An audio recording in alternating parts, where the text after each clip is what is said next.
I'm kind of what you'd call a Protestant mutt. So my father was a Methodist pastor, and then he became a Pentecostal pastor, so that was a big shift there.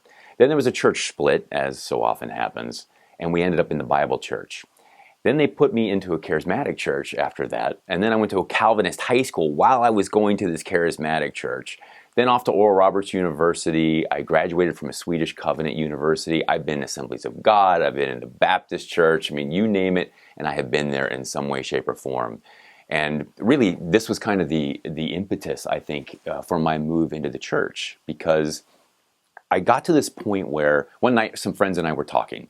We didn't normally talk about theological subjects, I assure you. We were normally talking about girls and sports and things like that. But one night, for some reason, we're talking about baptism. And we were deciding, is it necessary for salvation? Is it sprinkling? Is it immersion? Is it adult? Is it infant?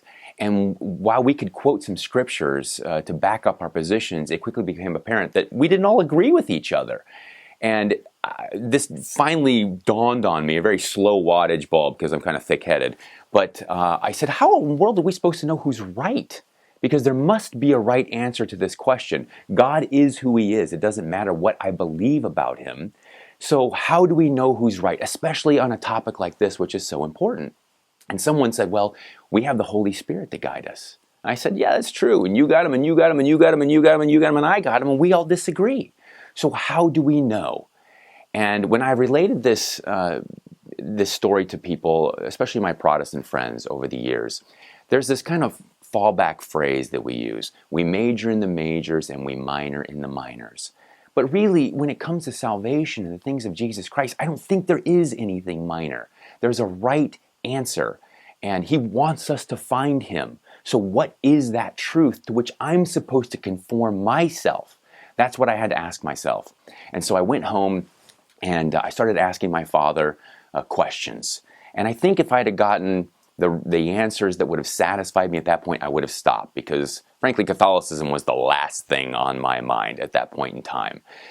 But I didn't. I wasn't satisfied with the answers. And my answers grew, or my questions grew from just questions about truth to, how come those Catholic Bibles are bigger? Why are those 7 books not in mine?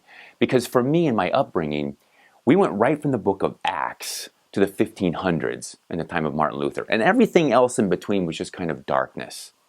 So this authority question is what started to rear its head.